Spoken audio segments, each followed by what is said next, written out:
Welcome to the Keelhauled podcast. I'm your host, CaptainLogun, and we've got a lot of Sea of Thieves news to cover today, so tie yourselves to the mast and hold fast. Ahoy there, pirates. I hope you had yourselves a good week and a good weekend. I know I did. This week, we're going to be diving into the patch notes for 2.3, 2.5. I can't remember anymore. We're going to be talking about Adventure 5. There are spoilers at the end, so if you have not played it, make sure that you put this podcast on pause when we give the warning. Go do the adventure and then come back and listen to our reactions about it. If you're wondering why I'm saying us in the plural, it's because I have none other than Davrim TV joining us. We were sailing on Saturday. We both didn't get a whole lot done for our podcast, and we thought, what a great opportunity to talk about the patch, to talk about our feelings on the adventure, and just kind of talk about where the state of Sea of Thieves is at the moment, because it's actually really good right now. Even though we're in the lengthy time between now and the next season, we're still having a lot of fun and we're still really enjoying the content. So there's a lot to talk about and we're going to get into it. But before I do any of that, I have to thank the patrons. They are the ones that went over to patreon.com/Keelhauled podcast to show their support for this Sea of Thieves podcast. You can do the same. You can get your name called out on the show, and you can join us each month for the patron episode. That is going to be a little bit earlier this month. I believe that is going to happen because I'm going to be going to Sea of Thieves Fest. So if you want to join in on the Keelhauled member podcast, the Gold Hoarder episode, you can do so. That's going to be on Saturday, July 16th at 1 p.m. Pacific time. I'll let you convert it to your own time zone for the time being, but we're going to be doing it a little bit early because I'm obviously not going to be home recording. We're going to be doing a live episode for SOT Fest on that weekend. So normally we would have that at the end of the month. It's going to be a week earlier in this case. Head over to the links in the show notes to be able to join up on the Discord if you want to know more about that. But for the patrons, they're the ones supporting it. They're the ones giving their hard-earned cash to help support me to make sure that I can make this trip and make sure that I'm staying up to date with my equipment, with the costs of the podcast, and be able to experience the game, get some equipment to be able to speak to it on the show. So thank you to People's Republic, El Cute, Balls, Bam Bam Bagel, Slum, Captain Hasco, Chateau Neuf, Zombie Killer, Cloud, Cosmic Johnson, Davrim TV, El Jefe Esteban, Fergatron, Trickster, Jabaro 5, Kazia the Rogue, Lumpy SRQ, Alcarian Darth, Dub Dub Goose, Evil Morpheus, Xbox Mike 29, Murphy Lives, Mutinous Max, Raja the Brave, Registella, Rust Belt Kid, Norwegian, Skinny Matt, Scum Melt 666, Tarnished Film, That Kilted Guy, TN Professor, Real Big Tuna, Uriel Canes, Big Bad Pad, Mina Fairy, Super Pack, Music Me, The Lore Chronologist Deadeye Dre, Ghost Boy 20, Evil Martha, Peter Miller, Rooski Doo, Straw Hat Connor, Thor Von Blitz, Windsor Chris, and Zam. Wow. Thank you all so much for your support. I love you all. And every time I get to do this, I love kind of trying to put a little bit of spin, put a little bit of flavor on your names, because hopefully you enjoy it as much as I do. And thank you again for your support. With that, let's get into the episode. This week is a very special episode. This week we're having another 2 podcasts, 1 boat situation. In this case, Davrim TV from the Pirate Talk Radio is joining us this week to kind of talk about Adventure 5. We were talking about it and we went sailing just earlier today. And honestly, neither of us had really worked on the episodes for this week, and we figured, why not go do the adventure together, get our thoughts together about it, and then come together to kind of talk about it, as well as the recent patch notes, which aren't honestly really big because we're kind of at the tail end of season 6. We're literally just getting an update to the Emporium and a few changes that I figured we could cover. But before we get into that, Davrim, how are you doing? Welcome to the show again. Oh, thank you. I'm doing. It was a long, rough week. I know your week wasn't too much better than mine, but it was a long, rough week. So getting to play a little Sea of Thieves today was really nice, and especially play through this adventure, which we'll talk about. But I think it's the best one they've done. It was just really fun, and it was really nice. Yeah, I had a really good time with this adventure as well too. So to kind of preface things, we're both kind of doing our podcast together here. I wanted to jump into the release notes, at least for my show last week. I didn't get a chance to cover these. It was the Gold Hoarder episode. So I wanted to dive in a little bit about some of these changes that came to the game, as well as the updates to the Emporium, and get your thoughts on them, because I know how I feel. But we got the Pirate Emporium update, which brought in with it the Prehistoric Plunderer collection, and it was a whole new livery set, a new costume, as well as weapons. How do you feel about these type of cosmetics versus more of the realistic stuff that we typically get? Yeah, I talked a little bit about it last week on my show, and I called it the Jurassic Park set. Yes. Because the Jurassic Park movie just came out. Yeah, 100%. Well timed. I will say this. I like the ship. I mean, today even, you know me, I've got my set look that I always go with. And today I built a boat that has the figurehead for this set. I didn't use anything else. I thought the ship was done magnificently. I love the colors that they chose to use. I love how both figureheads flow down the side of the boat, which is something I always look for when I'm designing my boat, is does the figurehead flow into the hull? Mm-hmm. I think it's excellent. Wasn't a huge fan of the weapons. I think they were designed nice. I thought they were on point as far as the prehistoric thing. Just, they're not my style, which is a lot of times when I talk about these cosmetics, they're not my style. I see what they were doing, just not my favorite. I did think the costume was cool. Again, not my style, but I thought it was very interesting that instead of doing a typical hook, they did a whole arm that was like fossilized. And instead of a typical peg leg, they did an entire leg that was fossilized. I thought that was really cool and really opened up what I think they could do in the future with more things, maybe like a skeletal style curse that we've all talked about for a long time, or other things where instead of the typical hook and peg leg, they're doing more with the entire body. Yeah. And I echo those sentiments as well. I think they did a really good job of giving us something that was really unique and still having all of it flow in very well together. Like, it all really does kind of design well. I love the costume itself is nice, because the costume feels very asymmetrical. And that's, if you're going to be doing a costume, I think that's a real key thing for me is that I want it to feel like it is an asymmetrical style look, something that you can't achieve with just a normal jacket, hat, all that kind of the pants and whatnot. Those are all very symmetrical looks. And that's generally because they're designed for most people. But this was really kind of cool. The only thing I kind of wish was a thing was the costume has an emote where you pull out an amber with a fossil inside of it, and you get a little bit of a hammer and you kind of tink at it a little bit. I kind of wish that was something that you got to do a little bit more when you're actually doing it, because it's kind of a 5-second loop. Like, you'll tink on it and you'll look up at it, and then you'll bring it back down and you'll tink on it again, and then you hold it back up in the light and look at it, and that's great, but it's not very elaborate compared to what was the Crimson Crypt set, where you literally like put your hands up into the air, and a huge wave of bats keep circling around you and stuff. And it's like, that was like very epic compared to this. Yeah, they really outdid themselves with the whole Crimson Crypt set. I loved every bit of that, and I used some of the bits, like I think the cup I used. Yeah, but they outdid themselves with that. And by the way, the word tink, that was fantastic. It's you tink on the rock. That made me smile. It's great. I don't know about you, but I am actually a fan of the actual weapons, having the kind of the blunderbuss and the flintlock, having like animal fossils within amber being kind of the muzzles or the barrels for those was really cool. It was unique. I like I don't want to say the concept art, because it's not a concept, it's in the game. I like the pictures of them. I thought the pictures looked good, but holding them in my pirate's hands and seeing it on the screen, for me, they were a little too chunky. Now again, they look great, but they looked too chunky compared to the pictures. If they mimic the pictures, I think I would have been more okay with them. But like the blunderbuss has that giant glob of amber at the end, just a little too chunky for me. The Eye of Reach has a lot of detail in it.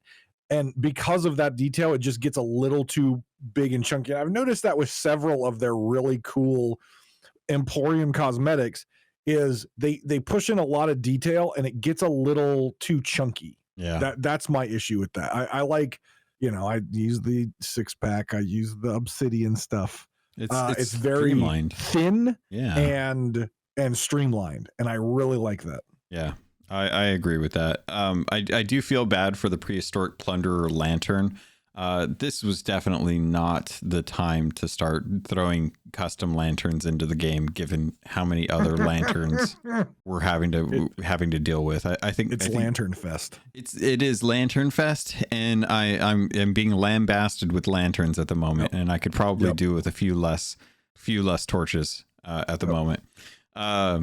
We also got some stage dive emotes, which I have not bought, but I've been seeing some very fun ones where people will do the Pratt fall onto the sword that's like sticking in the ground over at New Golden Sands Outpost, which has been hilarious. Yeah. So as someone who has worked with a lot of drag queens in my life, this is the drag queen emote bundle, because literally it's got the death drop where the drop and the legs go different. It is the drag queen bundle. That's just what it is. It's the drag queen dance bundle, which I can 100% imagine John McFarlane being the one to kind of do all of the fun kind of film reference for when they go to animate these together. It's very fun. We also got the Sports Day emotes, which I haven't taken a look at, and I don't know why these came in. It's a pirate game in this instance. Like, I can understand the theatrics involved with a dramatic, fashionable stage dive emote bundle, but Sports Day is a weird one for me. Am I alone? I thought it was weird as well. I mentioned that, but what I sat there and thought, it is the middle of the summer, which every 4 years, what do we have during this time? The Summer Olympics. Yeah. So my only thought was, and they've done Summer Olympic stuff in the past, I think. Oh, it was last year, wasn't it? Was it last year? When we had the Bombardier stuff. Yeah. Borderlands and yeah, that's the only thing I could think of is maybe this is like leftover Summer Olympic stuff. Because that's what it feels like to me. Yeah. It feels like this should have been released for a Summer Olympics event. I could see that. It's interesting. It's a choice. They wanted to make it. They put it out there. It's for people that want to enjoy it and stuff, and hopefully they are. We also got the freebie, which was the rant and rave emote, which now that I think about it, I can't remember if I actually picked it up yet. It's a good one. Oh, nice. Good. Yeah, it's a good one. I like it. I will have to grab that one then. It's not a short one. Like a lot of time the freebies are like short and over, right? It's a freebie. You get it. Congratulations. Awesome. But it's a short burst emote. This one is very nice. It's got a couple different motions in it. I really like this one. Like it's great value because it's free. But I mean, of all the free emotes, it has a lot more like emotion and movement than, some of the past ones. That's good.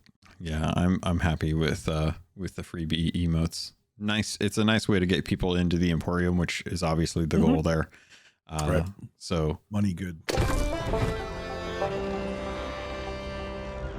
We also got Twitch drops, which are going on right now, which I didn't get to warn people about last episode, but have you been staying on top of it? I have gotten the first two, which was the first one was the cannons. Yep. Which is the first time that they've used fluted cannons that are short barreled. So they're short barreled fluted cannons. Still not good to aim. Not good. Not for me, at least. Yeah. The flute is it's not good. You can't see where that ball leaves the barrel. The flute is just bad. Yeah. I don't care if it's short or long. The fluted cannons are just bad. Yeah, I don't know why they're doing those, man. I don't know. I mean, they're big, what the Insiders ones were fluted because they're a off scheme of the Obsidian ones, which are fluted. It's just like, come on, stop. Yeah. Stop with the fluted. It's bad.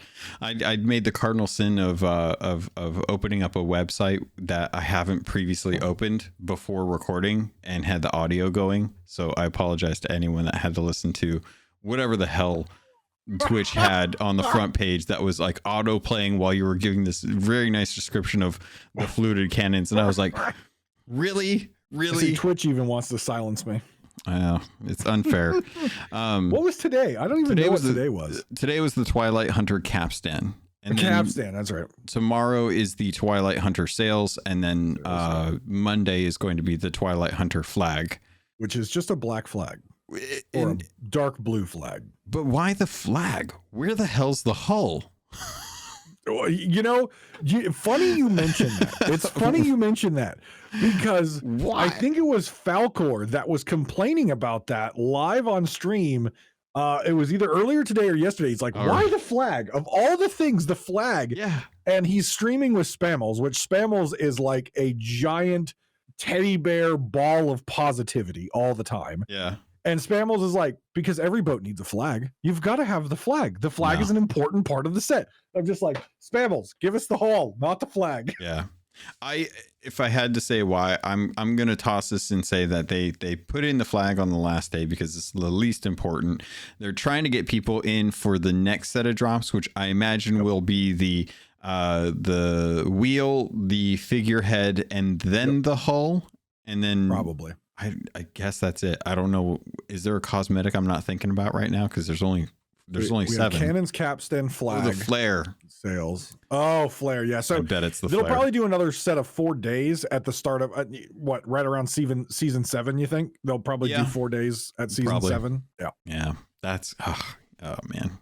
Well, at least I can miss out on the last days of each of these and not feel terrible. Even though I definitely won't, but I won't. at least I could. I you know me. If I miss it, I'm going to be upset. Oh yeah, yeah. I've even missed though I never use it. Yeah, I missed one piece of the Twilight Hunter set, and I'm kicking myself for it. It's a bummer.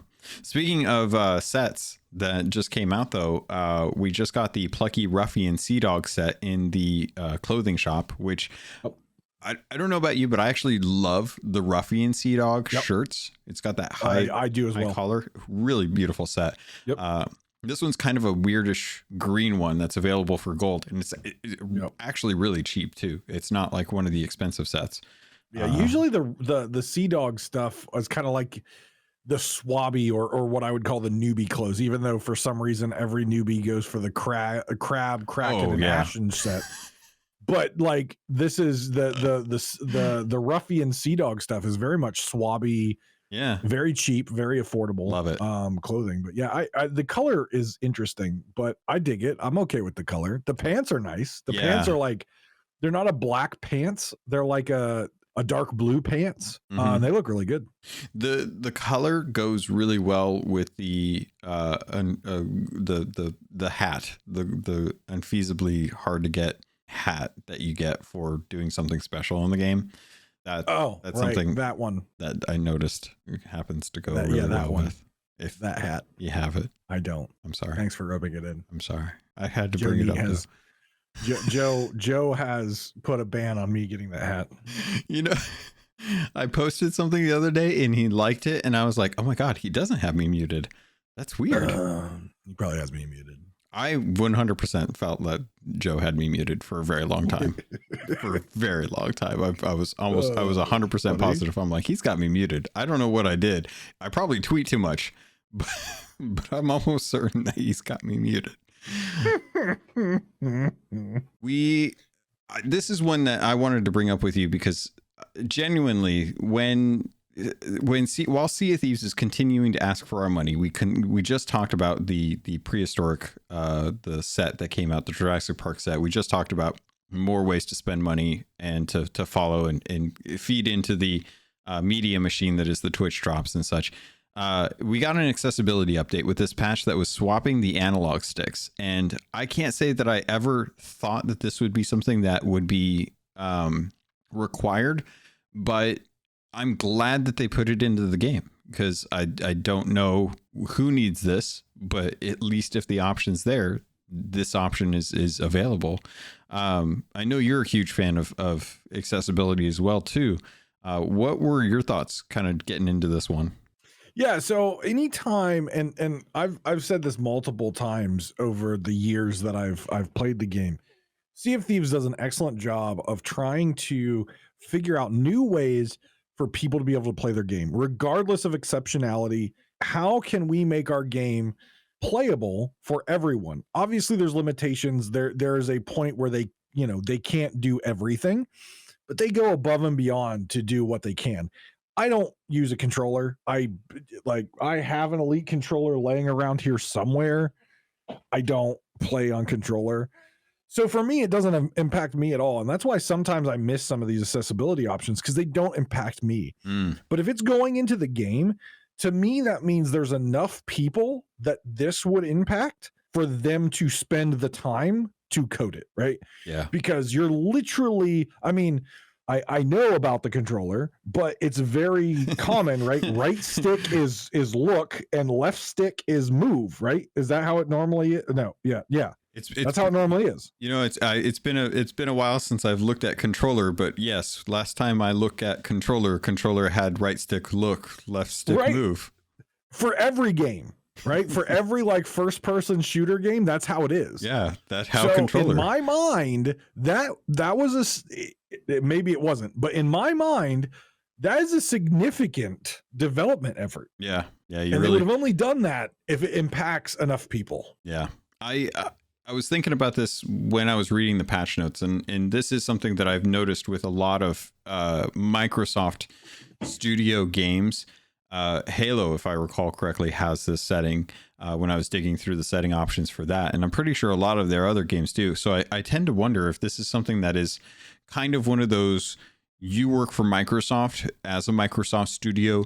These are the accessibility options you need to work into your game to make sure that you're staying on top of the accessibility thing, because that's one of their talking points as a company. They are constantly talking about how accessibility is kind of at the forefront of their thinking when it comes to when everyone gets to play, we all win. That's their mantra.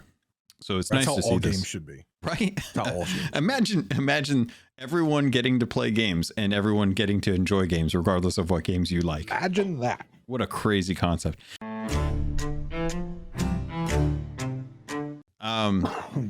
Speaking of crazy concepts, this was something that you had brought up that I figured we would be diving into, but we got some changes at the skeleton forts, huh? Oh, yes. We are standardizing events, and I like that. Yeah. Because I am big on taking things that have dust on them, dusting them off, and bringing them to what the game should be now. So I've always talked about trying to figure out a way to rebalance loot, like Athena chests, which are not the most expensive item in the game, even though they're still pretty rare, bringing them up to where they should be based on the current economy and the current other items. Yeah. I think this is a great change.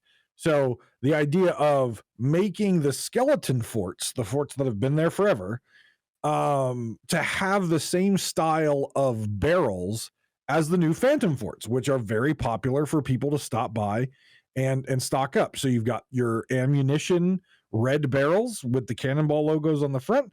You have your other barrels, which are going to have now a wider and larger stock of food, like your Phantom forts. I think this is great. It's taking something that has been there forever and bringing it up to the same par of some of their new stuff. Yeah. I love the idea of this being implemented specifically to the idea that when the game first came out, skeleton forts were the main attraction, right? You had the Kraken, but the Kraken was on a 3, it was a random encounter. You never were guaranteed to get a Kraken unless you were working on a skeleton fort for an excessive amount of time. And as soon as it dropped, the first ship that sailed away from the fort was probably going to get hit because everyone would always go to the forts. Right. And the way you would prepare for those skeleton forts back in the day was you had to go and try and see if you could hop off onto islands to grab supplies, or get lucky and find a shipwreck nearby and loot everything out of the shipwreck.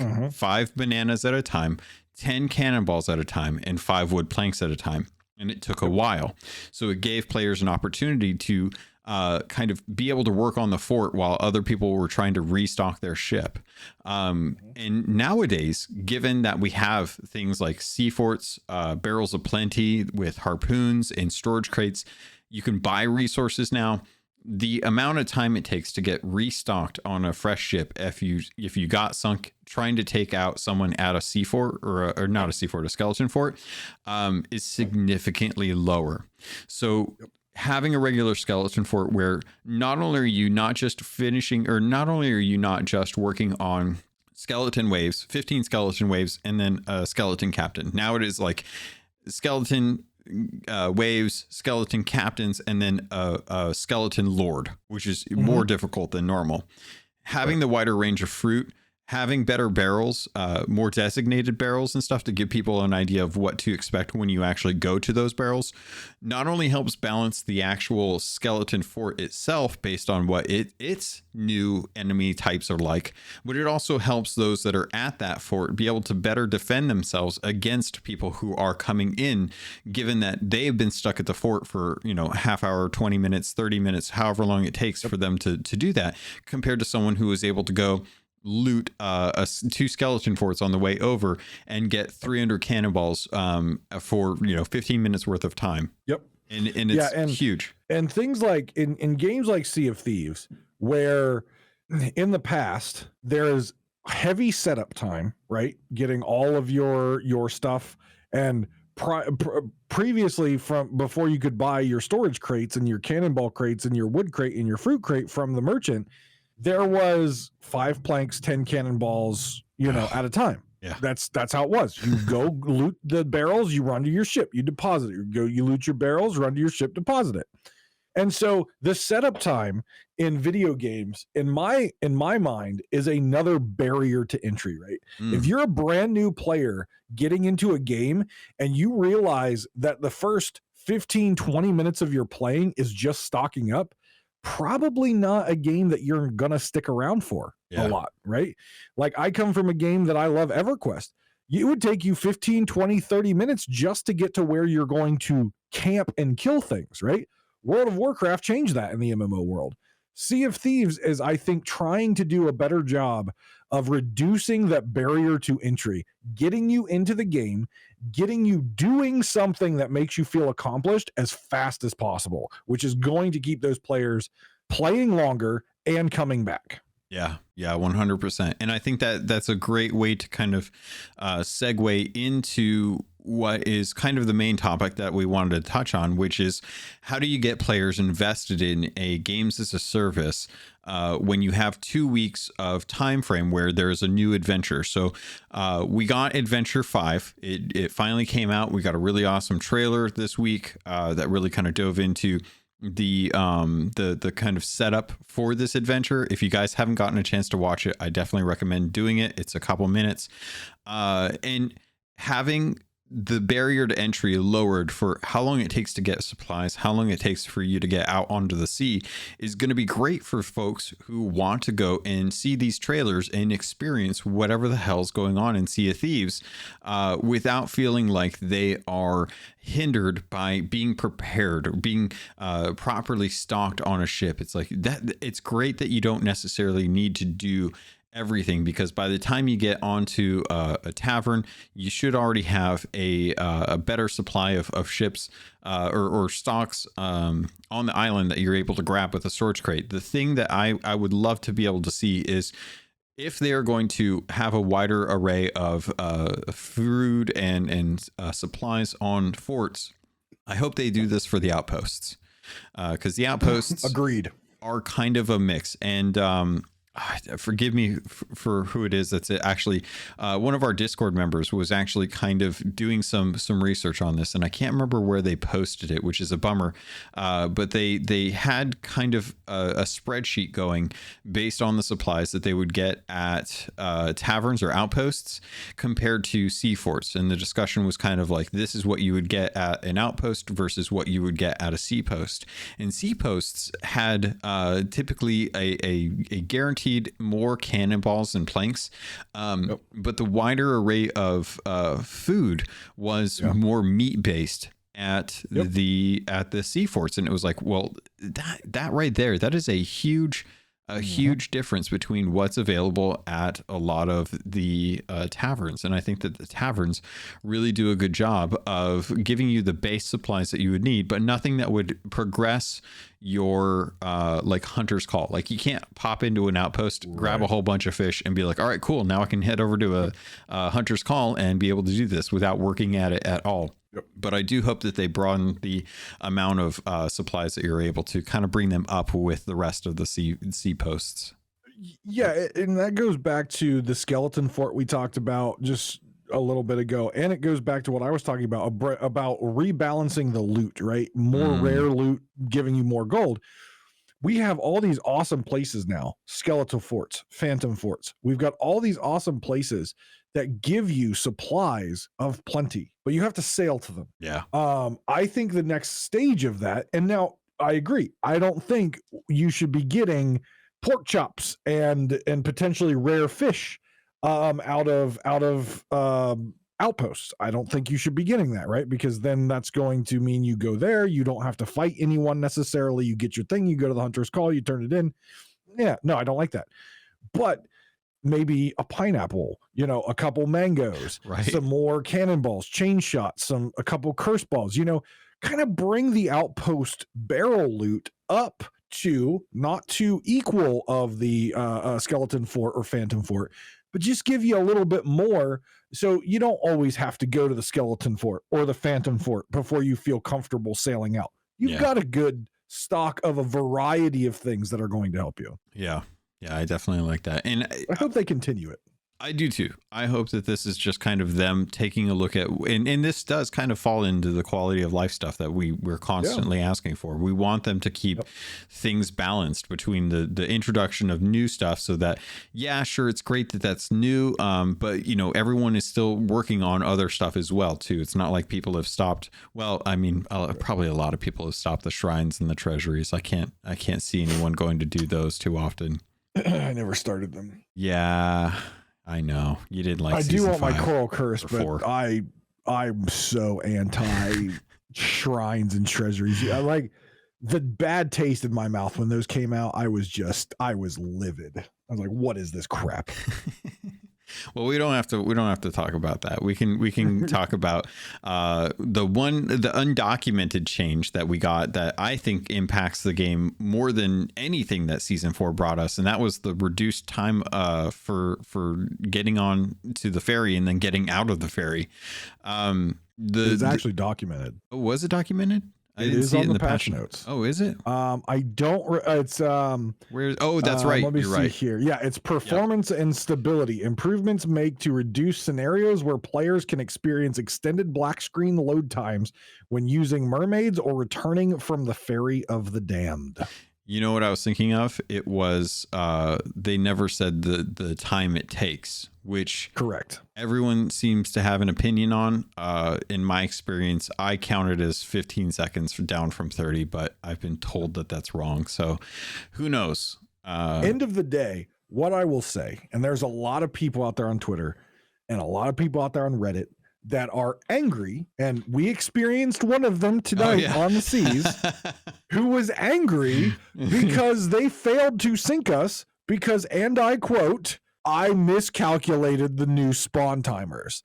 I want to make this very clear. These aren't new spawn timers. These are the original spawn timers.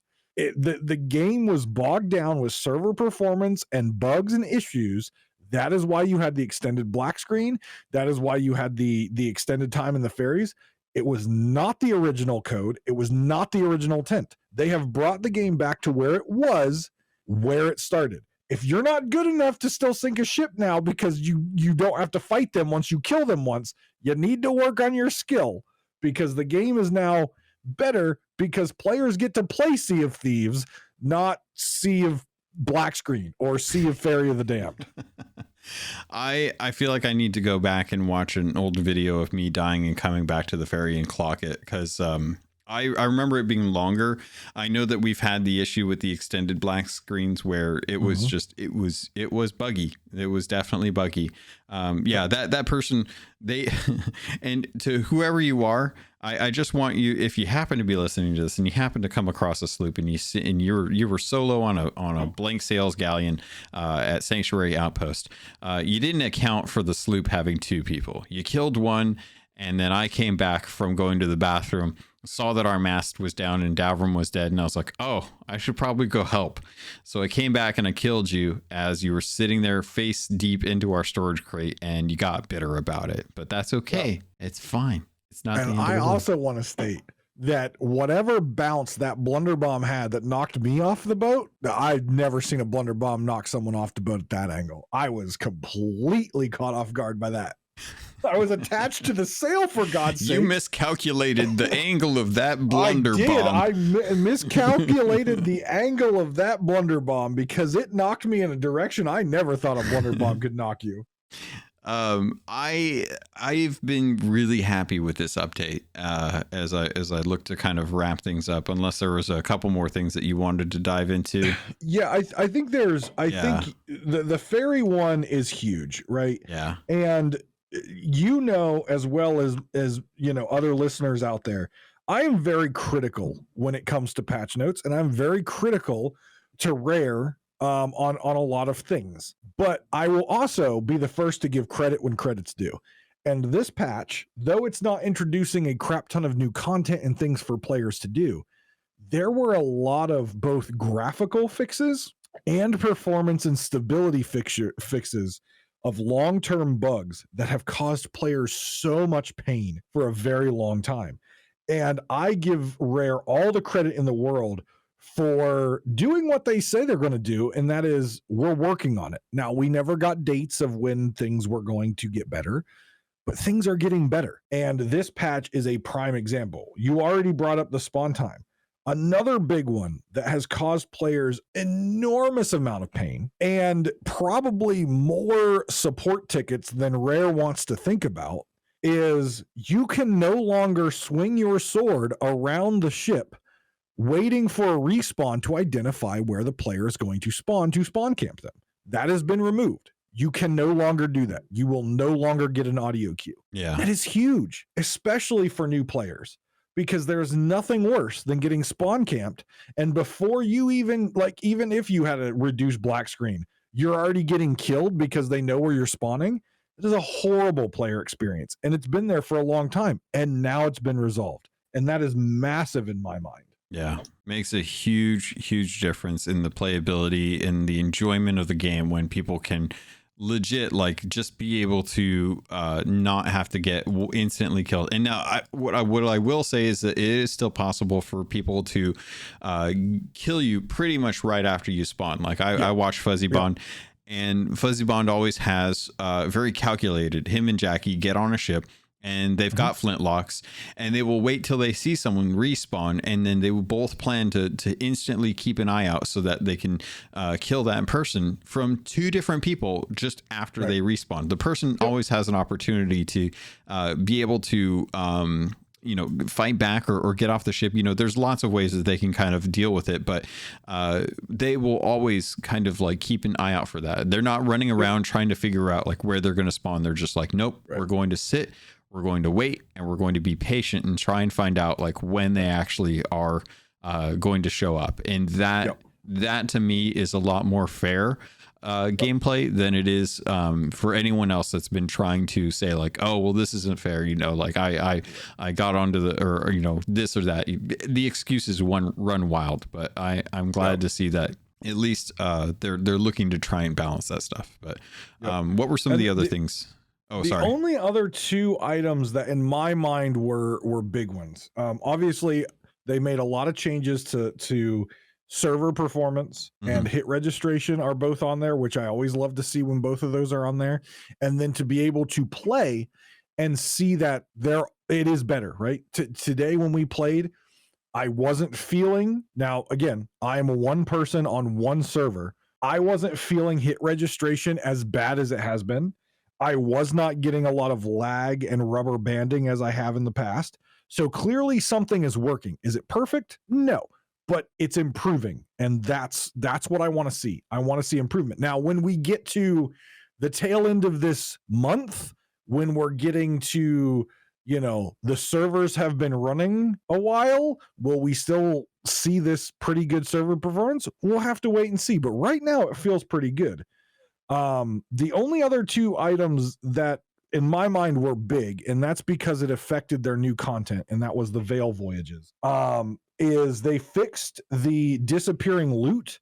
When you put in a Veil stone, sometimes your loot disappeared if it wasn't, unpackaged from the chest or off the island. That was kind of painful, right? Bad player experience. Yeah. And then the other one was when you're doing the Veil shipwrecks, some loot could become unrecoverable in the ship's hull. Oh, yeah. Both of those have been fixed. Again, are they major? No, but those little things mean a lot in terms of player experience, because losing one little Athena globe for a player who is like really working on Athena, that could really upset them.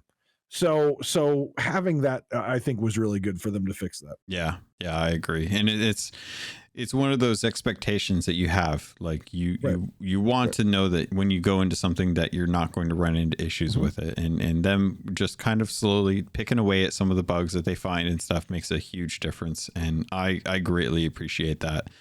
It's like what you said before when it comes to the when servers, when they loot, what do they always say? We weren't able to recover data, right? Yeah. One of the things you've always said is that is a bad player experience, because when I play a game, I trust that the game is going to work, right? The basic function of the game is going to work. I sell loot, I get gold. I sell loot, I get reputation, right?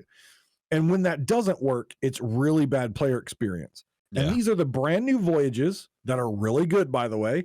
And they had some nasty little bugs that the game's just not working, and it makes it for a poor player experience. So again, it goes back to that, the good things for them for fixing those. Yeah, I'm very happy to see that they're consistently picking away. And this had a lot of them, especially things like the Legend of the Veil voyage was great. Yep. And they changed a couple things. I do want to see them continue with this. Add content, fix the content, make sure that the content is still being paid attention to after it goes live. Don't just wait for things to kind of blow over or not get paid attention to before you kind of like mark it off of all right, cool. Well, we didn't have time to get to this one, so no one's complaining about it anymore.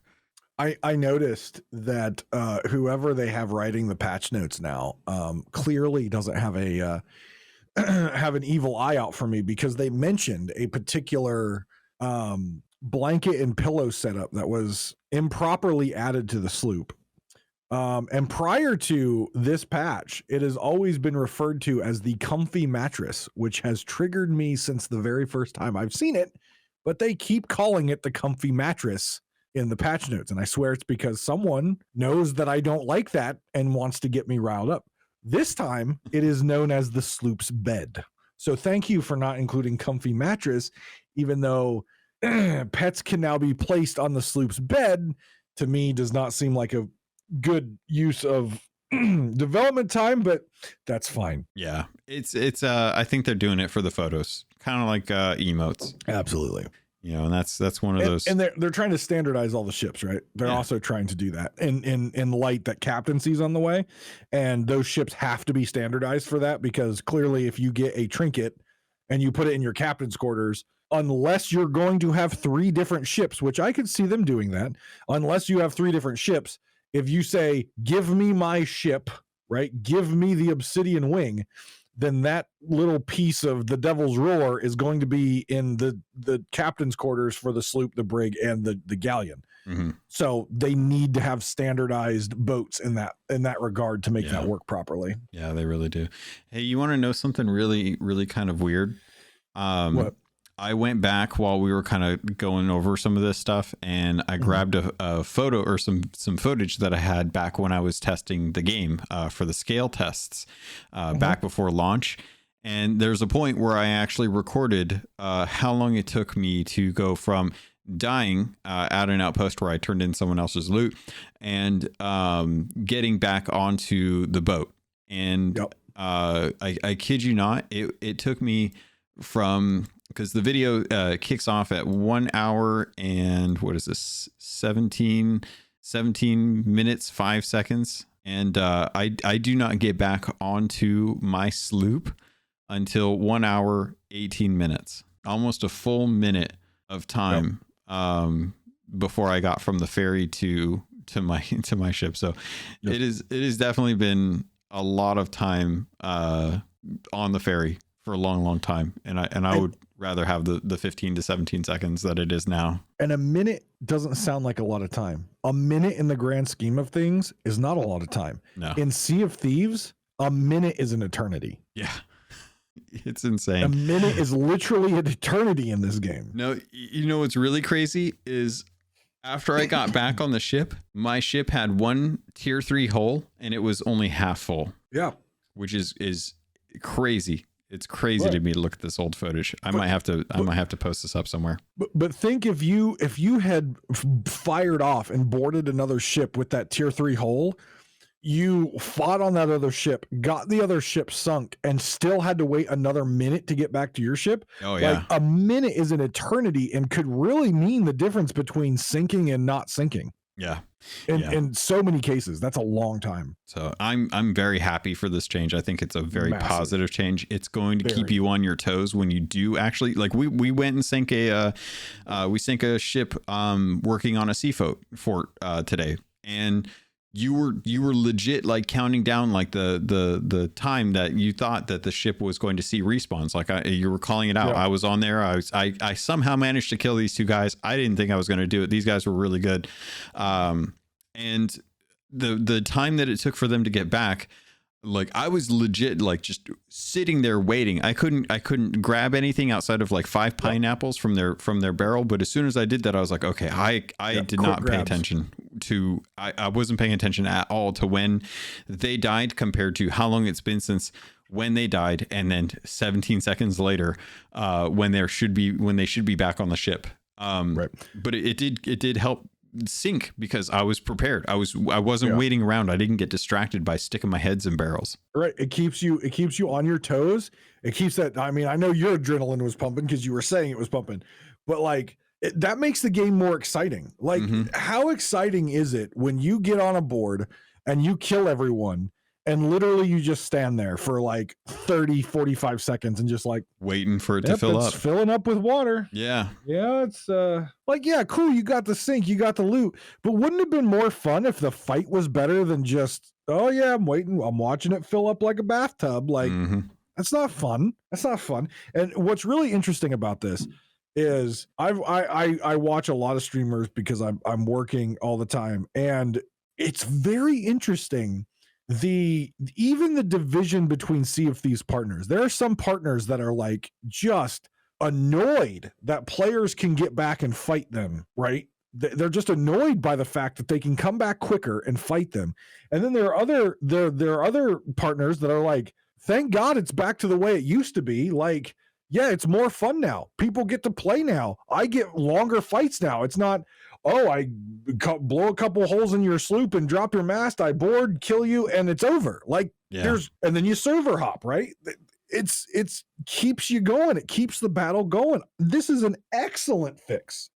It should hopefully keep people more engaged with the actual fighting aspect of it, as opposed to we killed them, we got a 30 second to 45 second wait time before they show up, so let's just loot everything and whatnot. It's like you're not gonna really do. And this is, I think, one thing that speaks to your play style, and then I kind of want to move on to our thoughts on the adventure, if you're cool with that. You like to put your supplies in the barrels. You don't like to hang out in and keep them in the supply crates, which if those guys, I will say, the Reaper that we came across at the Sea Fort, their barrels were super stocked. I had full pockets, so I got through the fruit that I ate, and I was pretty much out. Like I was shoving fish that I had that I wanted to turn into my face because it was all I could do to try and stay alive. But their barrels were stocked full. We didn't get any of that. None of it. Because they had, and it's not because they didn't have storage crates. They had 6 storage crates. Every single one of those was completely empty, and we were 100% denied all of their supplies because they respawned fast and they sunk after the second kill. And that right. And they proved that they were a good crew that could recover. Yeah. So it wasn't like, oh, we were wasting time. No, you couldn't get the stuff in the storage crates because they would kill you if they got back on there and your head was in barrels. Yeah. It would have been over. And they would have been able to recover. Even with me cannoning them, they could recover. They were 2 great players. Yeah. And they were, and I will say, whoever you guys were, definitely thank you, because you guys GG'd after the fight, and we didn't see you again. We fully expected you guys to come back. 100% thought they were coming back. But it was a really good fight, and that's what I love to see in this game. That's one of the things that I love is we came across them. We were intending to go do a shrine. They were at the seaport. We saw them at the seafort. We knew they were going to be there. We knew that they weren't going to leave us alone if we went to go do a shrine. So we tried to take the advantage and come on them as they were working on the seafort. They totally saw us coming. They were very prepared for it. They got a bunch of shots off. We just happened to get enough shots off, and then I went and boarded them. And it just happened to be out of luck that I didn't die, because there was very, very few times where I wasn't close in the red to dying. And thank you to the pineapples that saved my life, because holy crap. But we had a really good time sailing today. I know that we typically try to sail on the Saturdays, and you stream a lot more often than I do. So folks will definitely want to check out the VOD for that, so they get an opportunity to see both of our perspectives for that fight, because that was a good one. That was. But let's talk about Adventure 5. We got to walk through basically all of Adventure 5 today. It's going to be available for the next couple weeks. And this was probably like, and I agree with you. I think this was my favorite adventure so far. This has definitely been the up there with what I want out of Tall Tales for an adventure. And it's not quite up to the Pirate's Life Tall Tales that we got last year. But the storytelling, it's focused on Sea of Thieves characters. It's done beautifully in game, and the flow and the expectation and the changes that they've made to this adventure makes it far more accessible and a lot kinder to people to be able to do within 2 weeks, especially if you don't have a lot of time. But what are your thoughts on this? Here's and I've talked about this with previous adventures, such as the Shrouded Ghost adventure, the Rescuing the Golden Sands adventure, even the one we just got done with the War for Golden Sands. And I keep saying this, they're grand, they're beautiful adventures, they have some cool story, but what in theory sounds cool does not always execute cool, right? RNG, you need multiple crews. The fact that after 2 weeks of play, there's not a lot of people out there doing it, right? They have great theories in their head, but the execution just wasn't there because of the current state of the game. And it's nothing they can do about it, right? They're doing the best they can. This adventure was not only in theory built beautifully along the lore and storylines, it was executed, and I will say this, and you don't get this from me often, it was executed flawlessly. It was exactly what I wanted to see. It's exactly how I expected adventures to be from the beginning. This is what I've been waiting for. It was amazing. Yeah, I 100% agree.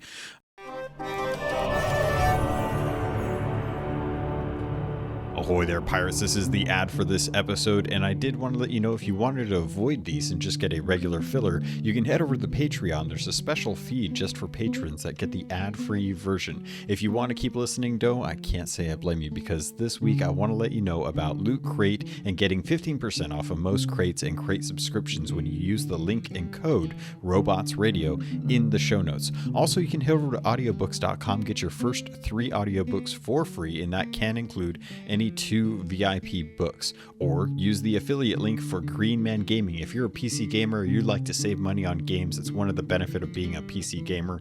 Head over to Green Man Gaming. You can get codes for Steam, Epic, any of the different stores that they have deals going on. They have deals going on all the time, and if you plan on buying there, please consider using our affiliate link. All of that goes straight to me through the network.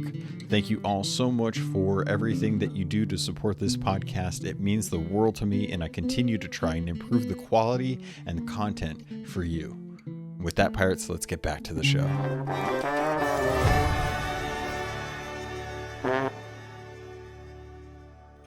I wanted to kind of preface this before we get any further into this, that there is a chance we are going to be talking spoilers. So if you have not done this adventure yet and you've been holding off for a time when you can jump in with your crew, I would probably hold off on the rest of this episode, because this is going to be where we kind of spend the rest of our episode talking about Adventure 5. And I want to get into the lore about it, because I love that they've put out so much that isn't required for you to do. So if you've been holding off or you haven't quite done it, put a pause on this episode for both of our episodes and come back to this once you've gotten a chance to dive into it, because I would love to be able to talk about this, and I don't want it to ruin I don't want it to be ruined for you, because you didn't get an opportunity. So hopefully this has been enough leader for you to make that choice to say, like, okay, well, hold on, I'll pause this. I'll put another podcast on, and that way when I get a chance to go do the adventure, I can enjoy it, have the same experience that we had going through it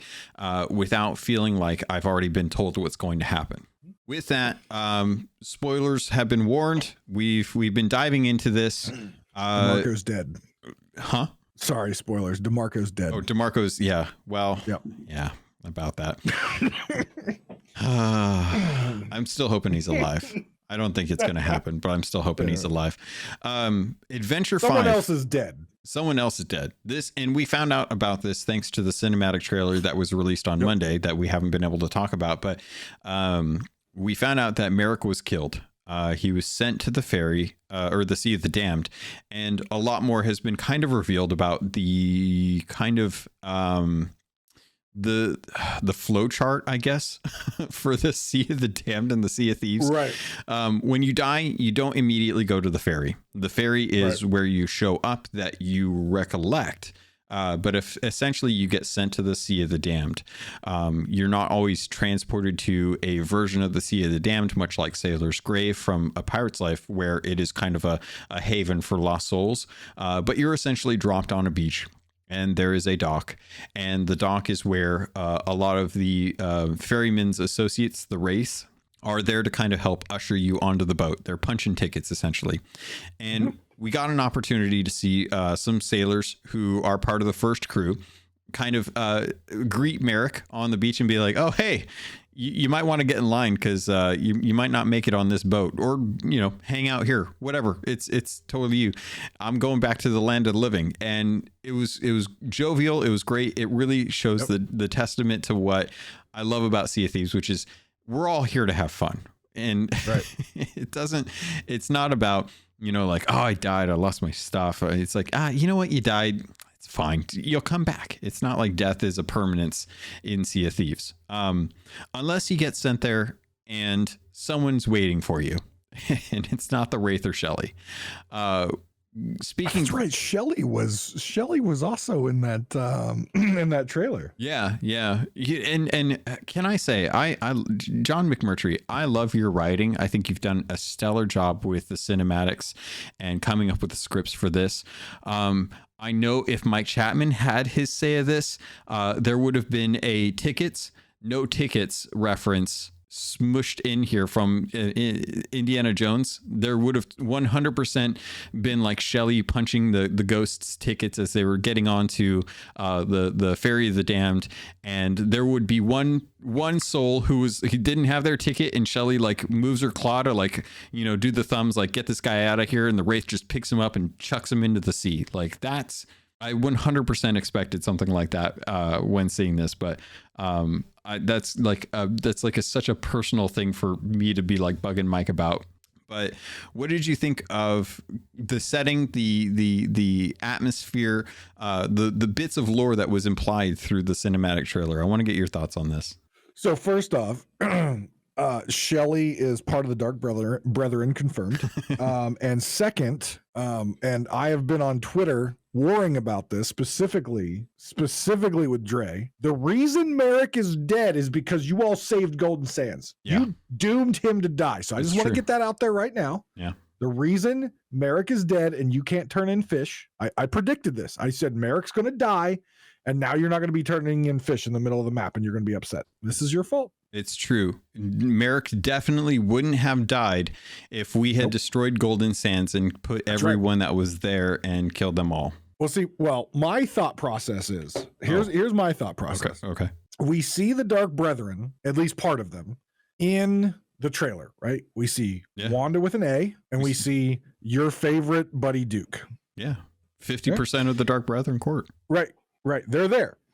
And so the Dark Brethren don't like Flameheart. No. Flameheart clearly doesn't like the Dark Brethren because he wants the Sea of Thieves for himself. Yeah. Had we won at Golden Sands, and when I say we, I mean the Reapers team, we would have broken the veil, which means the forces of Flameheart could be hunting the Dark Brethren, and I guess then who's not killing Merrick? The Dark Brethren. Yeah. You wouldn't have had this as an opportunity.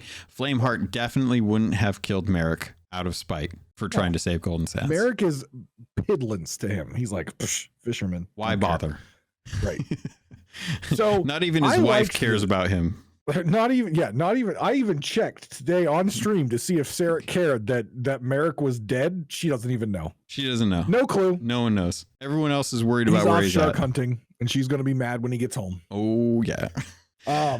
So I liked the trailer. And the reason I liked it was, and I'm going to put aside that I'm going to try to put aside that I just did this amazing adventure. What I liked about it was it gave you enough to spark your interest without telling you really anything. Aside from Merrick's dead and the Dark Brethren has something to do with it. That's all we knew. That's it. It was great. How, when, why? All those questions are left unanswered. Who? All left unanswered. Owls it and got Sea of me Thieves? excited to play it because I wanted to know what happened. Yeah. And I got to be honest with you, man. I've been enjoying the DeMarco stuff going on. You know, it's been cool to kind of see like how they're doing it, and I have my grievances with it, but I really do feel like this adventure was a way better murder mystery. I really do. Wait, how many retweets do we have to get in order to figure out who killed Merrick? Zero. Because that's what the adventure tells you. Yeah. I absolutely love this. So I love the idea that the Warsmith and Duke they're in the Sea of the Damned. You know, they retreated back there after Pirate's Life, which I actually forgot about that whole thing. I forgot that they went there. The Gold Hoarder was stomped at the Coral Fortress, and obviously Davy Jones is locked away in the Sea of the Damned right now. So there's definitely been a lot of questions about what's been going on with the Dark Brethren court, and I honestly thought that this was all going to hang up its hat for the rest of the year, and that we were going to focus on Flameheart. But I've actually really enjoyed this because it led to a twist that I 100% was not expecting. So getting into the actual story, if you're still listening to this and you haven't played through this and you're worried about spoilers, what the heck, get out of here. But we start off, Lorena tells us something's going on. We head over to K9 and we meet up with Belle, and Belle uses her lantern to recall the past and show us what's been going on, which is a thing that we did back during the Morningstar Crew Telltale, where we went to Old Faithful, and I absolutely love that. It's one of the things I told Mike about. I was like, I would love to be able to see more stuff like this, more stuff in Sea of Thieves that's happened using the special lantern. Now, back then it was the Ferryman's Lantern. In this case, we're using the reward from the Fort of the Damned, which is a little more empowered, I guess. It's Belle's personal version, which I guess she got you know, it's a tier up from what the one that we got was, which I don't know how that works, but you know. Yeah, because the one that I have from Fort of the Dam definitely does not work like hers does, but they look the same. Yeah, it's a different maker, same product. It happens. You get revisions like this, and they cut out features. Yep. But we find out that Merrick's been killed, and that the person who killed him was someone who looks very much like the Warsmith, slightly different, and we've been kind of working our way to find out who it is. There's been a lot of speculation about who it could be, especially given that the second adventure really kind of dove into this potential of who is with the Warsmith on that ship. And this adventure answers all of those questions. And I'm absolutely amazed that they've done a great job of using Bell's lantern as something that I honestly was expecting back when we got Emissaries. There was a trailer that went up that showed us holding up a lantern, and we saw little footprints on a Keelhauled fort, and that would lead us to Greymorrow. And Greymorrow is one of the Skeleton Lord kind of things, you know, and they teased that as content that was coming, and we never saw that. This finally gave us the little footprints, and we finally got to go and look around and follow the path of the person in very much what I would call an open world tall tale, where the walls of it have been blown open. You're available to traverse the natural world as is. The story is happening in the world, and I love that aspect of it, because you still, like, there's been issues. People are griefing the spots. You got to be careful about that. We got trolled a little bit when we went to go do it as well. It was a good troll, though. It wasn't a griefing troll. No, it was actually a wait, did we leave the sails down kind of moment? Yeah, like it was a good one. Yeah, the teenagers hopped into the cop car, turned it on, and and took the parking brake off. Like 100%. Like, okay, you got us, and then jumped out. Yeah. In this instance, I really love that we're following the path of a journal that is left behind by a very arrogant masked stranger. And as we're kind of traveling to and from the different islands, Rare has done a fantastic job of using the trajectory of point A to point B, what is the shortest distance, and then leading you to an island, and then right at the very spot that you would naturally come across as you're sailing to that island, given your past place, is the first point at where you run into the use of the lantern, which you see the footsteps and you see the masked stranger getting off a Reaper's rowboat, and then you follow the path until you come across a journal, and that journal is not integral to the actual adventure, but it is one of those extra things that if you read, not only are you going to get a bunch of lore about, but you're also going to work towards the eventual deeds that you need to do for the title, not even the cosmetic, just the title for this, which I thought was absolutely brilliant. Read them. Yes. Read them, because, and I know a lot of people when it comes to journals, and I'm guilty as charged, open the journal, click, done. Yeah. Read it, because the first couple are just going to be kind of about this event. Now, they're all about this adventure and what's going on, but the first couple are just basically, hey, you know, I'm running. I'm trying to not get caught because I killed this dude. I'm trying to not get caught. Then all of a sudden it starts to pull in stuff from Adventure 2 cinematic trailer and Greymorrow and other things. Yeah. Read them. They're not long. They're not like the ridiculous tall tale ones that sometimes get a little long. They're very short. Read them, because you are going to, things are going to click from the tall tales to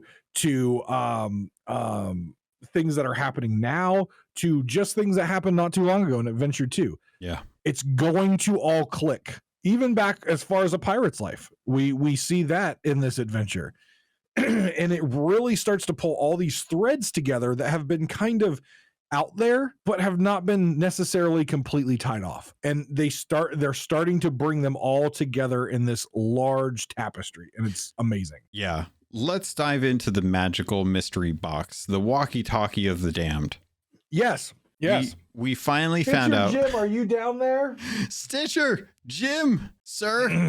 The book that you talked about that references Morrow is in direct reference to the Box of Wondrous Secrets, the item that is out in the Devil's Roar that Stitcher Jim looked into, went crazy, ditched his allegiance to the Gold Hoarder, joined the ranks of Flameheart, and then went missing for a very long time. Morrow looked into the Box of Wondrous Secrets, and she didn't go insane, but she didn't seem to really grasp what the heck was going on either.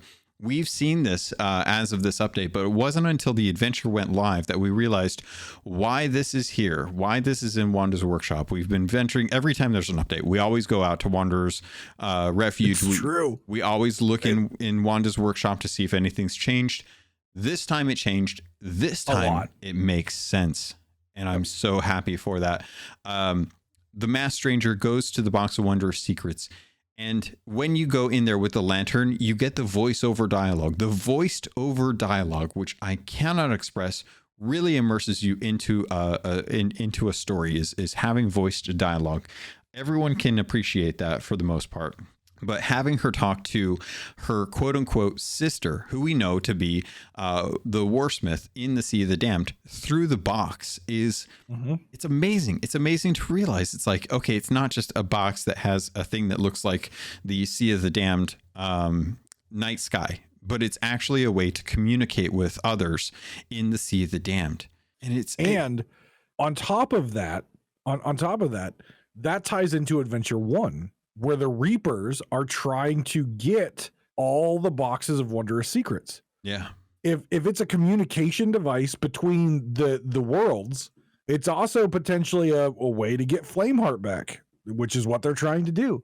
It's a way to talk to him and get his orders. Remember the Spanish forces in the Spanish thing, they said he's able to talk to us, right? Yeah. It's like this is now starting to tie these adventures together. And again, is this a Flameheart adventure? No, but it gives you clues and information from the other adventures, and it's still along that Flameheart storyline. We're starting to understand maybe a little bit more of why the Reapers were doing what they were doing in Adventure 1. Yeah. One of the lines from the journal says, ghost ships, soul flame captains, flames of fate, all of them weakened the barrier between worlds. It was enough for us to flit back and forth as needed. It's finally they're being able to tie together the lore between why we have these boxes, why they're important. All this information is finally getting revealed through all of these journals. And the story that they're telling is compelling because we're following in the footsteps of someone who is going through all of this for the first time. Being able to follow the Masked Stranger around and see what's going on in her mind has been fantastic because you get to see her kind of finding like new purpose and new drive and new excitement in this new world that she's trying to create for herself as you're going through this, and you see the passion that she has and how everything is justified based on what she's trying to do. As you kind of go further into the story, you really start to realize like they are trying to do something now. They are trying to create something that will allow them to get the means to their ends. And as we're traveling from place to place, we find out that the warsmith has communicated with her sister, and that her goal is to meet up with the other phantoms, and that the phantoms are gathering relics. One of them is a trident from a shrine that's nearby Sailor's Bounty. The other is the Fallen Lord, which is the actual Gold Hoarder's skull, the coral encrusted skull from the coral fortress. And you're meeting up with them, and the reason for it is that the sister is gathering these relics to try and get them put together by one of the Order of Souls mystics. Olga from New Golden Sands Outpost has been kidnapped, and she's been taken to Cannon Cove, and she's being forced to fuse these two relics, a trident and the Gold Hoarder skull, not to make a gold detector like I thought, but to be able to create an item that allows people to be able to traverse between the realms. Right. And what I find is very interesting through all this is one, we finally figure out the fate of the Gold Hoarder, right? Yeah. Because when you end that battle in a pirate's life, is he gone? Is he dead? What's going on? Because obviously Ramsey has said that, you know, with that stain of greed, the Gold Hoarder is always going to be there. Somewhere, shape, or form, he's always going to be there. Yeah. We killed him at Tribute Peak. We killed him again at the Crystal Fortress. He's obviously going to come back, but we now have closure on that battle because we didn't have closure on that battle. It seemed like he got away maybe with Davy Jones, right? We never got complete closure on that. Now we do. We see a skull. It is now being attached to a Disney stick. And what I find is interesting is the reason this masked stranger, and this is the tie-in that I know you've talked about and what I said I would hope to see. The reason that this masked stranger wants to get away is because she is being convicted of something that she claims not to be responsible for. And that is Merrick's, the death of DeMarco. Yeah. Merrick's death, she'll cop to. She will 100% say that she is willing to kill DeMarco to get a new life. Which is, I mean, to be fair, given that most of us pirates are willing to kill other pirates over treasure, right, pales in comparison to the fact that this person is being promised the ability to restart their life. Correct. And that once DeMarco died, which seems to be a pretty well-known fact for a lot of people at this point, given how she was like looked at as number one suspect. As the number one suspect, yep. It's clear that this was kind of her way out. This was her being able to get out of town. And if it required her to work with the Reapers or the Dark Brethren court to be able to get a relic for the Warsmith, to be able to have them traverse between the realms, then that was the ticket price. That was the cost of the ticket to be able to get out of there. And I don't blame her for taking that, because she was in a bad way. And she lost everything because of the C4 or the what's it called, the Sea Dog Tavern closing up shop. So I don't blame her. Her actions were put upon her without her choice being taken into account. And because of that, and at this point, it makes me question: is what Ramsey and what DeMarco are doing, are they justifying their actions, shutting down the Sea Dog Tavern, causing these people a lot of heartache and losing everything? Is that something that is worth whatever it is that they are trying to do to protect the Sea of Thieves? And it makes me call into question, like, is the Pirate Lord's best interest in saving Sea of Thieves for himself, for us, for everyone? Because people are getting hurt as a result of his actions. Well, he is a pirate after all. He is. So is it about everyone, or is it more selfish? And what I will say is, we keep referring to the mysterious stranger as, or the masked stranger as she. If you haven't picked up on it, the name starts with an A. She was a former sea dog. It is, in fact, Amaranta. Yeah. If anyone was not catching on to that, it is Amaranta, and I about lost my shit when she took her mask off. Which was great. Holy crap. The ending to this adventure is so fantastic. The confrontation. It's exactly what I love about what Sea of Thieves does. It took you across the world. You got to follow the footsteps. You got the tale little by little, and then eventually it culminates to the very ending where you confront the murderer. You confront Amaranta. She explains her motivations, and her motivations are justified given her state. It has her arguing with Belle on a dock as Belle comes to try and call her out, like, you killed someone over this, and she's like, with a superhero landing, by the way. With a superhero landing, yeah. Her busting out of the water with the buoy and stuff was fantastic. That freaked me out. Yeah. I tried to get you to back up. I was sitting there like, oh my god, it's Amaranta. Oh, then right next to me, I'm like, oh my god. I tried to get you to back up because I knew it was coming. But I was too sucked into that. Like, I was too sucked into what was happening. Me too. Jeez. The first time I did it, a couple nights before, same thing happened. I didn't even catch that she was going to pop out of the water. She popped up behind me, scared the crap out of me. Yeah. It's like 1 o'clock in the morning. I'm freaking out on the couch because I'm just like, oh God. Oh, it's you. Never mind. But yeah, I was enthralled. I was enthralled by this. Her using the trident with the fused gold hoarder skull, which we didn't even talk about, but the fact that the gold hoarder's eyes, those green gems, are veil stones. Two of the veil stones that people were complaining. Oh, the veil, the ancients, the veil of ancients has 5 gems. Where's the other 2? How come we're only getting 3?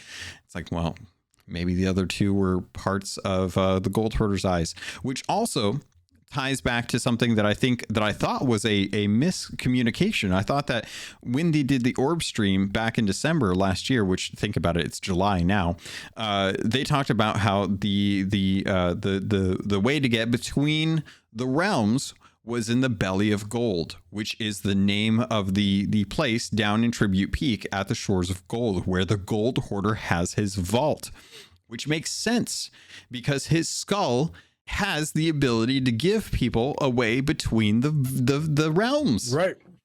And it actually specifically called out in this adventure that because they're veil stones, he's able to see things, specifically treasure, that other people can't see. Yeah, the fact that he's able to peer between the realms does not, and it's like, well, no wonder he went crazy. Yeah, if you could see between the realms too, it's like, it's straight out of Sixth Sense, which, spoiler for Sixth Sense, the kid can see dead people because he's dead. Go figure.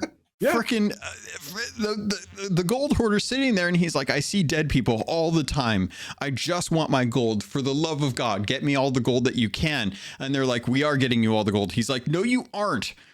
You're not. More. I can see more gold. I really hope we do use him as a metal detector in the future. It would be hilarious. But so much lore was packed into the journals, and so much of this information was given to us through a dialogue, through a narrative, through a well-played design. Right. They took us places. They showed us Amarantha, and the fact that, and I'm not trying to, what the hell is it called? Virtue signal here.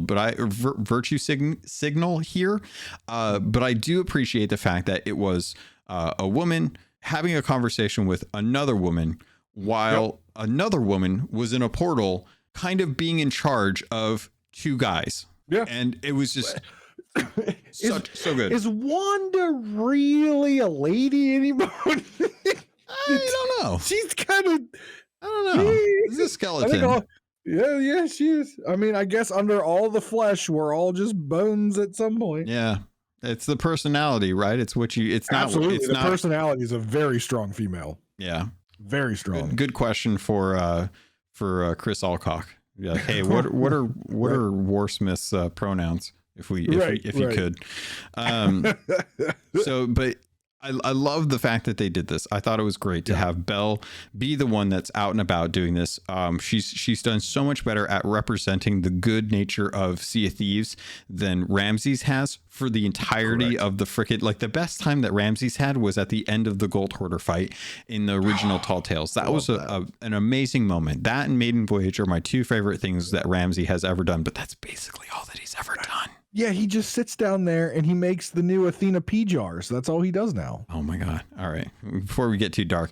So I love the fact that we ended this with Amarantha being able to traverse and show us that the Dark Brethren court has abilities that the Reapers are seeking. Right. And there's nothing that the Reapers can do about it. Right.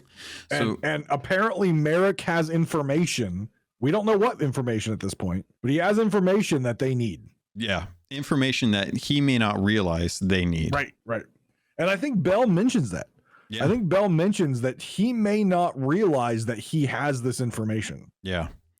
And I think it ties directly into the dark relics that were being used for Golden Sands Outpost.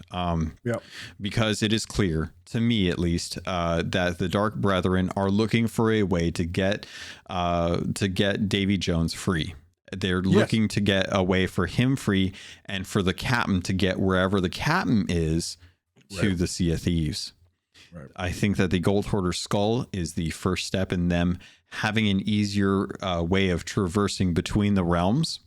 Yep. And that I think they are eventually going to seek out either the Dark Relics to change something, which would kind of lead us into a direction that would be like, hey, Rare wants to do more of these community decisions. There's another opportunity right there that the Dark Relics fall into another pair of hands that aren't as clumsy or butterfingers as the Reapers were when they were trying to change Golden Sands to an outpost or the Damned or what have you. I thought you were going to say as butterfingers as Merrick's were whenever he gets a ship. Yeah. Look, we don't have to look. He's trying his best. All right. Like he's got a wife that is on the verge of divorcing him over a merfish because he has a hobby that she just does not understand. All right. Wow. Yeah. So let's look at this adventure real quick and what it pulls together. All the bits that it pulls together. It pulls together, going all the way back to the beginning. It pulls together Shores of Gold, the Tall Tale, with the Gold Hoarder, and now we understand his eyes. We understand the importance of the Belly of Gold. It pulls together A Pirate's Life with the battle with the Gold Hoarder at the Dark Brethren Court, the Crystal Fortress, the Coral Fortress, Disney Castle. Sea of Thieves Disney Castle. We always call things differently than what they're actually called. Right. It pulls together Grey Marrow in the original Tall Tale sets when, you're putting all those bits together and the things that he knows or doesn't know about the Sea of the Damned. It pulls together adventure number 2 with talking about how Wanda the Warsmith wanted so badly on that ship, that closing scene, wanted to go and attack Flameheart Jr. at that fort. Yeah. But was told by Amaranta not to because they did not have the forces. It pulls together so Stitcher Jim, Heart of Fire. I wanted to bring in Stitcher Jim in the box. I forgot about that one. Well, even before the pulls it so much together. Yeah, before Heart of Fire, he was the first discoverer of the Box of Wondrous Secrets. Right. We finally understand like the significance behind that. And I saw this on Twitter. Someone brought this up on Twitter, and I responded to it. They're like, "Where is Stitcher Jim?"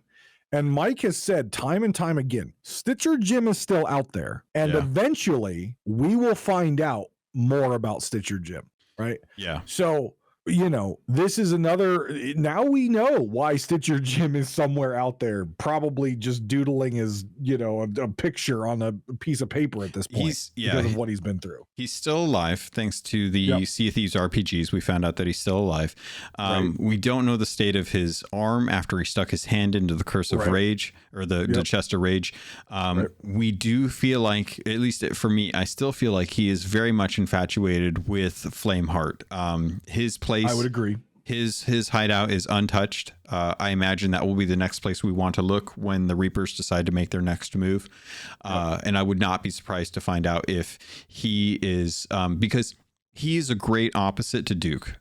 Because Duke feels slighted by Stitcher Jim based on the Box of Wondrous Secrets, the Reaper's chests, the Dark Relics. He was catfished by Stitcher Jim, and I would not be surprised if Duke would be the perfect pairing against Stitcher Jim, as Wanda has Flameheart or Reaper or Flameheart Jr. to kind of go up against, right? Flameheart I don't think is going to be a physical embodiment, but Flameheart Jr. very much a physical embodiment, a masked stranger, if you will, to Wanda the Warsmith. Stitcher Jim, great to be working with Flameheart in this instance, a right-hand man to Flameheart Jr., working to serve his new master, a perfect pairing for Duke the Dark Lord, who is with the Dark Brethren Court, working with Wanda the Warsmith. And I think it'd be a great opportunity when we finally see these two clashing forces come together in the future, hopefully. And I think you hit the nail on the head earlier when you were talking about the Dark Relics and the information that Merrick may have that he doesn't know he has, and another player choice, right? Yeah. Imagine this. You've got the Dark Brethren on one side, bad guys. We fought them as bad guys in A Pirate's Life. Flameheart on the other side, bad guy. We fought the head talker in the sky. Imagine if the player choice now is, do I take my dark relics to the Dark Brethren and give them to Duke? Or do I take them to Stitcher Jim to help Flameheart? Imagine that choice. Now you're making the players make a choice between two bad guys, or who have been viewed for the longest time as bad guys, right? Golden Sands was Merrick good guy, Reaper bad guy. Like that was kind of how it was portrayed. But imagine, and I love that kind of stuff because you don't get that often. There always has to be a good guy. There always has to be a bad guy. And I never liked that. Imagine if the next choice we have to make is, do we help the Dark Brethren or do we help Flameheart? It's the lesser of two evils. And what a perfect opportunity for people to be like, I want to support the Dark Brethren because I want to have a redemption arc for Duke the Dark Lord, which it's not going to happen, guys. Don't worry about it. It's not. But it's a fleeting hope that people are like, I can change him. I'm the one that can change him. I want a redemption arc for the newest member of the Dark Brethren Court, Shelly, the crab. I feel like she deserves a redemption arc now. I feel like it. Well, I mean, that's got to be the next adventure, right? Like the next adventure, Adventure 6 has to be going after Merrick, but really, we're going back to get Shelly. Like we're going back to get Shelly. Yeah, we got to go back to get Shelly. Merrick, maybe Shelly doesn't want to come with us. Maybe Shelly is perfectly. Whoa! Look, hold on. Time out. Think about it this way. Okay, look. Okay, the Dark Brethren Court: Gold Hoarder, Wanda, Duke, and Davy Jones, and then the Captain. Right? We haven't seen the Captain. Not going to worry about him. Maybe Shelly is Jones, the Captain. What's that? Maybe Shelly is the Captain. Oh, see, now you're thinking the way I think. See, Davy Jones locked away. Gold Hoarder, headless stick now. Metal detector. We've got Duke and Wanda. There are two more seats at the table. Shelly can fill one of those seats. Look, I found Amaranta can fill the other seat, and now we've got a full Dark Brethren Court again, and the Captain's out there. Yeah, there were scratch marks in the armchair of the head of the table at the Dark Brethren Court. 100% could have been a claw. Captain Shelly. Shelly. And the other thing we have to keep in mind while we're kind of wrapping up the adventure and talking about the goofiness that could happen, that probably won't happen. We have coming up at the end of this month, season 7. We know Captaincy's coming, but we also know this thing that we don't know anything about. The Sovereign is coming. Yeah. We are pushing this story. What's that? I definitely want to know about that. Right. We don't know anything about them. We don't. We know the royal sovereign, the sovereign. We've had the equipment, we've had the livery sets, we've had all that stuff for a while, but we've never seen them. Are they a group coming from outside of the seas? Where are they coming from? We don't know yet. Yep. Also, we have a captain who's outside of the seas who's trying to come in through the Dark Brethren. We now have the Brethren as part of the adventure. Could we see finally? Because by the way, Chapman was asked about that and the Save the Golden Sands thing about the Captain. And he kind of got choked up for a second and said, yeah, he's still out there and we'll find out about him eventually. Yeah. But he got stuck there for a second. Could you imagine if this, with the Sovereign coming in, if this is the moment when we're finally going to figure out who the Captain is after all of these years? Okay, first off, Captain is definitely Captain Hook, because I am 100% promising people that I 100%. Stop it. But he's coming as a good guy. Captain Hook always shows up as a good. He has our best interests in mind. There's lots of awesome stuff that I know we can dive into, and we're probably going to have more time in the future to be able to dive into this. If you guys enjoyed this episode, I got to close things up because I just realized what time it is. But if you enjoyed this episode, keep an eye out or an ear out for the rest of this month, as at the end of the month, both Davrim and I are going to be going to England for SOT Fest. We're going to have a very special podcast that is going to be recorded live there. I don't know if we're going to be able to have people there, but for sure on the 25th, if not the 23rd, we are going to be recording it. We're going to be recording on the 23rd. I don't know if it'll be out in time for the 25th, but we're going to try and make it happen. I don't know how it's going to work out. We'll figure it out. But we are going to be recording a live episode at SOT Fest on the 23rd for sure, unless something crazy happens, which I doubt it will. We're going to get there, and this will be another interesting conversation to jump into, as we will be jumping into season 7. So If you enjoyed this episode, make sure you give all the kudos to Davrim for jumping in. Make sure you go and follow, listen to Pirate Talk Radio. Make sure you subscribe to the YouTube channel. Make sure you're following Davrim over on twitch.tv/Davrim TV. If I'm recalling this correctly off the top of my head. You got it. Okay. And make sure that you're following my content as always. And if you guys are listening to this from Davrim's side, make sure you pirates are doing everything you can to sink as many ships and not let alliances win. Did I cover that? Yes. All right. I got to make sure Second star to the left and straight on till morning. It's not a joke. It's fun hours to happen. But that's going to do it for this episode. We'll probably have our normal outros if that's a thing. I have no clue, but I got to get running. So pirates, thank you so much. We'll talk soon.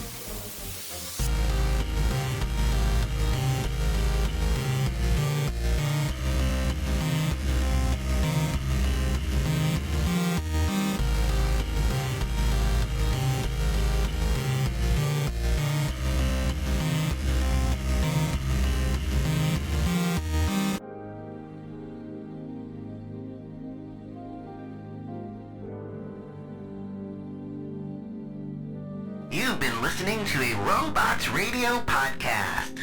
Smart shows for interesting people. Check out all the shows at robotsradio.net. Hey there, my name's Jameson, or Big Cat. And I am Brenna, or Mother Goose. And together, we are the hosts of the DL Weekly Gaming News. Each week, we bring you the top stories from last week, as well as something you might have missed. Our goal is to start a conversation about what's going on in the world of gaming. And every week, we have a special guest join us in the chat room, where we discuss a different gaming-related topic and learn more about our guests in the 60-second download. And if that isn't enough, we also have Slim Jims. So come and hang out with us every week and join in on the conversation. Good luck and have fun, everybody. And remember, keep your goose loose. Are you into the Cyberpunk tabletop games or excited for Cyberpunk 2077? Are you looking to brush up on the lore, stay up on all the latest news, and talk about the game when it comes out? Check out the Cyberpunk Lorecast, a show from Robots Radio with me, your host, Robots. We'll go over all the details you need to know about the world, characters, and story of Cyberpunk. Available on iTunes, Spotify, Google Play, and anywhere else you get your podcasts.